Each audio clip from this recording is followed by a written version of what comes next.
dhalin. Amin. Apa hukum bertawassul di kuburan? Naam. At-tawassul bahagian daripada doa. Bahagian daripada doa kepada Allah Subhanahu wa taala. Berdoa kepada Allah Subhanahu wa taala ada bermacam-macam, ya. Baik berdoa langsung kepada Allah ataupun melalui sesuatu yang ada nilai di sisi Allah Subhanahu wa taala, sehingga ketika berdoa kepada Allah melalui sesuatu itu bukan karena sesuatu itu memiliki independen tasarruf, yakni tindakan pada dirinya, melainkan bertawassul dengan apa yang diletakkan daripada kebaikan pada sesuatu itu oleh Allah Subhanahu wa taala. Contohnya di dalam hadis Bukhari, baginda Rasulullah sallallahu alaihi wasallam bercerita tentang orang yang berdoa kepada Allah melalui keberkatan amal baiknya. Dalam Sahih Bukhari, orang masuk dalam gua untuk rehat, kemudian mulut gua itu tertutup dengan batu besar jatuh, maka mereka tak boleh keluar. Maka mereka berdoa kepada Allah. Bagaimanakah cara mereka berdoa? Cara mereka berdoa bertawassul. Macam mana bertawassulnya? Yang satu berdoa kepada Allah, ya Allah, sesungguhnya aku dahulu mempunyai orang tua yang aku berbakti kepadanya, dan aku selalu mendahulukan mereka berdua sebelum ahli keluarga aku dan anak-anak aku, sehingga satu hari aku membawa minuman untuk orang tuaku. Sementara orang tuaku ketika itu tidur, anak-anakku meraung-raung meminta minuman itu, aku tak beri kepadanya sebelum aku berikan kepada orang tuaku. Bila mana amal aku ini terhadap orang tuaku engkau terima, maka keluarkanlah kami daripada terperangkap ini. Maka batu itu bergerak sedikit, tapi tak boleh keluar. Yang satu lagi berdoa, katanya, ya Allah, sesungguhnya aku mempunyai orang gaji yang dia balik sebelum ambil gajinya, maka aku kembangkan invest gaji dia yang disimpan untuk perniagaan yang lain, sehingga ketika satu hari orang itu datang dan meminta haknya, aku serahkan semua daripada hasil dan juga profitnya. Bila mana amal aku ini adalah amal yang kau terima, maka keluarkanlah kami daripada masalah terperangkap ini. Maka tergerak batu itu pun juga, tapi masih belum keluar. Yang ketiga berdoa, ya Allah, sesungguhnya aku berhadapan dengan seorang wanita yang meminjam duit, yang nak berhutang. Aku memberikan syarat kepadanya untuk menyerahkan kehormatannya. Dalam keadaan terpaksa ia mengiyakan. Akan tetapi sebelum hal itu dilakukan, dia mengingatkan kepada aku untuk takut kepada Allah ke atas perbuatan zina itu. Maka aku pun sedar dan aku tinggalkan, yakni tak berbuat zina, dan aku halalkan hutang yang dia telah ambil, yakni perempuan itu. Bila mana hal ini adalah amalan yang engkau terima, maka keluarkanlah kami daripada masalah terperangkap. Maka batu itu pun terbuka dan mereka keluar selamat. Mereka berdoa tak berdoa? Mereka berdoa kepada Allah SWT. Berdoanya, ya Allah keluarkan kami, atau dia sebut dulu amalnya.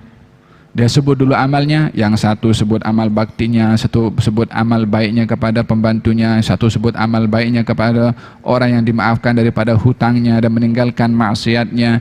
Ini doa kepada Allah yang melalui at-tawassul. Berdoa kepada Allah SWT bertawassul. Baik. Bertawassul melalui orang.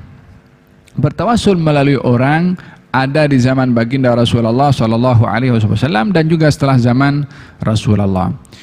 Di zaman Rasulullah, Nabi bertawassul kepada Sayyidina Umar bin Khattab ketika nak pergi ke Mekah. Kata Nabi, ya Umar, kalau kamu sampai di situ doakan aku. Jangan lupa wahai saudara kecilku untuk mendoakan aku. Yang minta doa siapa? Nabi SAW.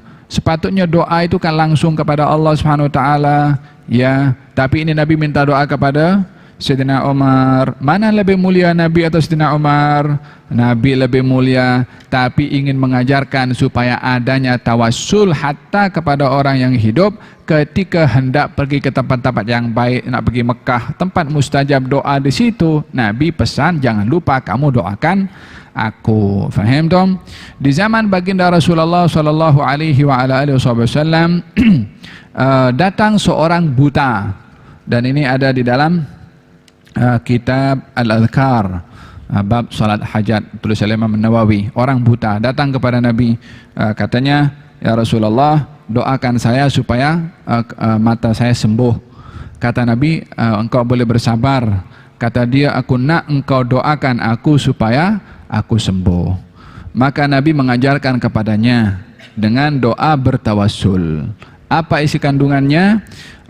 Allahumma inni as'aluka, ya Allah, aku memohon kepada engkau. Ya, ini mohon kepada engkau. Engkau siapa di sini? Allah Subhanahu wa taala. As'aluka, ya Allah, aku mohon kepada engkau. Wa natawassal ilaika aw natawajjah ilaika bi nabiyyika Muhammad sallallahu alaihi wasallam. Ya Muhammad, inna natawajjahu bika ila rabbina fi hajatin lituqdha, Allahumma fashaffi'hu fiyya. Ya Allah, aku berdoa kepadamu, bertawassulkan dengan Nabi Muhammad SAW. Wahai Muhammad, aku berdoa kepada Allah dengan kedudukan engkau, semoga Allah memberikan hajat aku supaya disembuhkan. Orang itu pergi sholat 2 rakaat, buat sholat 2 rakaat, dan doa sebiji macam mana diajar oleh Nabi. Selesai daripada doanya, matanya terbuka, dapat melihat. Doanya macam mana? Ya Allah, aku mohon kepada engkau dengan kedudukan Nabi Muhammad. Itu pun bahagian daripada tawassul. Kenapa berdoa bertawassul kepada Nabi Muhammad? Karena Nabi Muhammad ini orang yang mulia di sisi Allah. Kemuliaannya bukan ada pada dirinya, tapi Allah yang bagi kepada dia. Berarti berdoa bertawassul dengan Nabi Muhammad, yakni rahasia kemuliaan yang Allah beri kepada Nabi Muhammad, itu yang menjadi sebab menghubungkan tawasul kita dengan Allah Subhanahu wa taala. Bukan minta kepada kubur. Kalau minta kepada kubur, saya ingat tak ada seorang pun yang orang Islam yang mempunyai sedikit ilmu saja akan meminta kepada kubur, kecuali orang jahil. Apatah lagi orang alim akan minta kepada kubur. Tak ada orang meminta kepada kubur. Lah orang yang sedikit punya ilmu, apatah lagi orang alim. Kalau orang jahil minta kepada kubur, maka dalam hal ini yang dipersalahkan perbuatan orang itu, bukan dihantam kromo kepada semua. Jangan karena seekor nyamuk dibakar kelambu. Faham dong? Tayyib, ada di zaman Nabi SAW. Al-Imam Ibnu Katsir, Al-Imam Ibnu Katsir meriwayatkan dalam kitabnya Tafsir Ibnu Katsir, juga dalam Al-Bidayah wan Nihayah, dalam kitab tarikhnya, setelah wafatnya Nabi SAW, datang seorang badui ziarah kepada Nabi. Ziarah kepada Nabi, yakni setelah wafatnya Nabi kan. Kemudian dia berziarah, berdiri di hadapan makam Nabi. Dia mengatakan, ya Rasulullah, ya Muhammad, apa itu? Baca dalam Al-Quran firman Allah,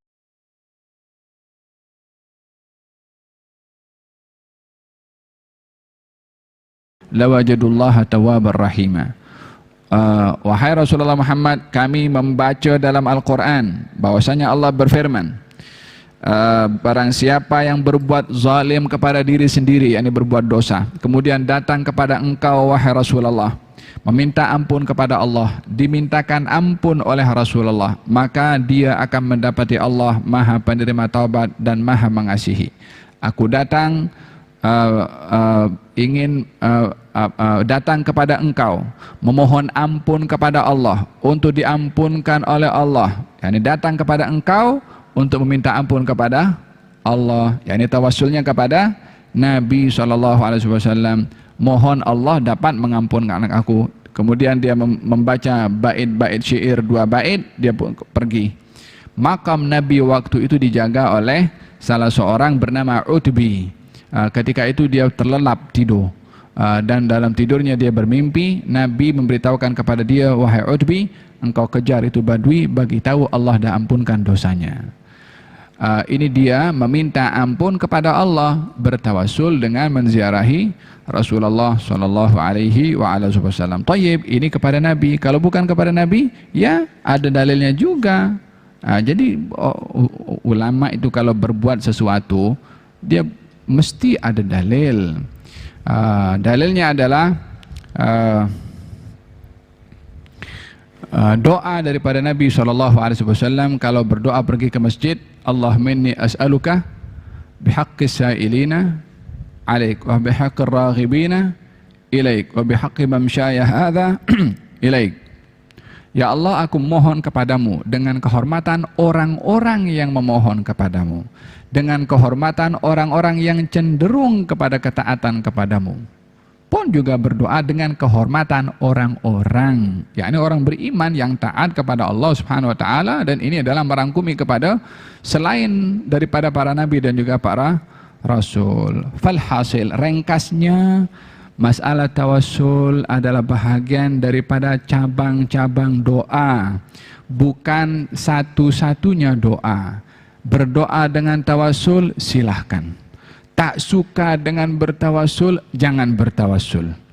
Pilih yang paling selesa, tapi jangan kondem kepada yang lain yang juga mempunyai dasar ketika berdoa dengan bertawasul. Adapun membaca qasidah di kubur dan juga lain sebagainya, intinya orang menziarahi kubur ini untuk kita mengingatkan diri sendiri, untuk berdoa dan juga mengambil iktibar. Di kubur juga baginda Rasulullah pernah menyampaikan tausiah dan juga ceramah di kubur. Dalam Riyadhus Shalihin diceritakan Nabi ketika menguburkan sesuatu, Nabi menasehati kepada muslimin yang hadir dalam kubur itu.